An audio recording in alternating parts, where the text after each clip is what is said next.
दूर दूर तक। अस्सलाम वालेकुम रहमतुल्लाहि वबरकातुहू। ਜਿਹੜਾ ਦੂਰ ਤੱਕ ਸਾਰਾ ਨਾ ਸਾਰਾ ਘਾਹ ਹੈਗਾ ਗਾਵਾਂ ਮੱਝਾਂ ਵਾਸਤੇ।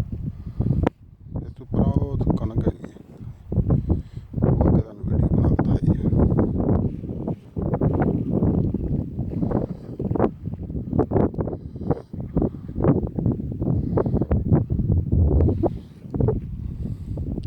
ਅੱਗੇ ਇੱਥੇ ਵੀਡੀਓ ਬਣਾਈ ਸੀ ਥੋੜ੍ਹਾ ਉਹ ਕੈਮਰਾ ਉੱਤੇ ਸੀ ਤਾਂ ਥੱਲੇ ਹਰਿਆਲੀ ਨਜ਼ਰ ਨਹੀਂ ਆ ਰਹੀ ਸੀ।